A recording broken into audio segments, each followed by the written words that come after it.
సూర్యాపేట జిల్లా Kodad rural police station ను ఆకస్మిక తనిఖీ చేసిన మల్టీ జోన్ ఐసీ సత్యనారాయణ అనంతరం ఆయన మీడియా సమావేశం నిర్వహించి మాట్లాడుతూ తెలంగాణ ప్రభుత్వం ధాన్యానికి ఇస్తున్నటువంటి 500 రూపాయల బోనస్ నేపథ్యంలో ఇతర రాష్ట్రాల ప్యాడీ గంజాయి తెలంగాణలోకి అక్రమ రవాణా జరగకుండా పటిష్టమైనటువంటి తనిఖీలు చేస్తున్నట్లుగా తెలిపారు.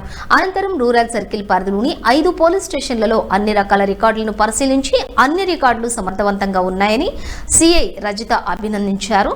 ఇక గంజాయి, పీడీఎస్, బియ్యం, ఇసుక అక్రమ రవాణాలపై కూడా ఉక్కుపదం మోపుతున్నామని, ఎలాంటి అసాంఘిక కార్యకలాపాలకు కూడా పాల్పడిన వాళ్లపై పీడీ యాక్ట్ నమోదు చేస్తున్నామని చెప్పి తెలియజేశారు.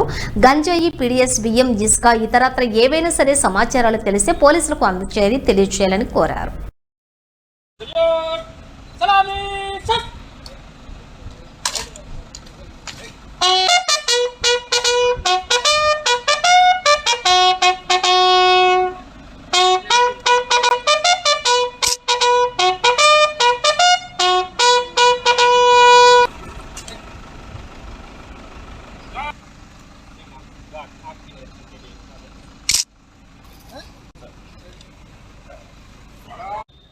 చాలా అత్యంత సమర్థవంతంగా రన్ చేస్తున్నట్లు ఈ యొక్క ఇన్స్పెక్షన్లో తేలింది. ఆవిడని ప్రశంసిస్తున్నాను నేను. అట్లాగే సర్కిల్ సంబంధించిన 5 పోలీస్ స్టేషన్లు, Kodad rural police station, Anantagiri, Chintalapalem, Mellacheruvu, Chilkur, ఇవి అన్నీ కూడా బోర్డర్లో ఉన్నాయి. ఒక పక్కన అచ్చంపేట, ఒక పక్కన పల్నాడు, ఒక పక్కన ఎన్టీఆర్ జిల్లా, చిల్లకల్లు పోలీస్ స్టేషన్ అంటే మెయిన్ విజయవాడ రూట్లో. So lot of vehicular movement ఉంది. అట్లాగే ఇటీవల ప్రభుత్వం 500 రూపాయలు బోనస్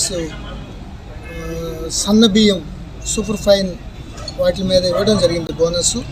దాని మీద వేరే రాష్ట్రాల నుంచి ఇక్కడికి ఎక్కువగా వచ్చే అవకాశాలు ఉన్నాయని చెక్ పోస్టులు పెట్టడం జరిగింది 3 సార్లు. సో చాలా వెహికల్స్ రావడానికి ప్రయత్నం చేసినా వాటిని పోలీస్ శాఖ మిగతా డిపార్ట్మెంట్లో కలిసి వెనక్కి పంపించేయడం జరిగింది. తద్వారా ఇక్కడున్న రైతులకి ఎటువంటి ఇబ్బంది కలగకుండా ఏదైతే తెలంగాణ ప్రభుత్వం ఇచ్చే బెనిఫిట్స్ వీళ్ళకి అందేటట్లుగా పోలీస్ శాఖ కృషి చేసింది. అదేవిధంగా ఏఓబిలోని సీలేరు, మల్కాన్గిరి, కోరాపుట్ జిల్లాల నుంచి ఈ గాంజా ఇదివరకు చాలా ఉధృతంగా వచ్చేది. సో చెక్ పోస్టులు ఇటు గవర్నమెంటు అటు గవర్నమెంట్ కూడా చాలా కఠినంగా వ్యవహరించడం వల్ల చాలా వరకు తగ్గిందని చెప్పొచ్చు. అయినప్పటికీ కంప్లీట్ ఫోకస్ దాని మీదే పెట్టడం జరిగింది.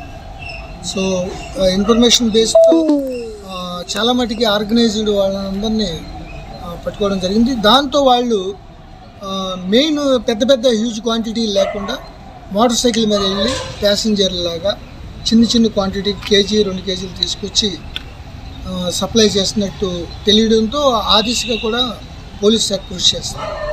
ఇంకొకటి ఇక్కడ బోర్డర్ జిల్లా అవటం, అదేవిధంగా మిర్యాలగూడలో రైస్ మిల్స్ ఎక్కువ ఉండడం, వరి ఎక్కువగా ప్రొడక్టివిటీ ఉత్పాదకత చాలా ఎక్కువ ఉండడం వల్ల, ఉత్పత్తి ఎక్కువ ఉండడం వల్ల ఈ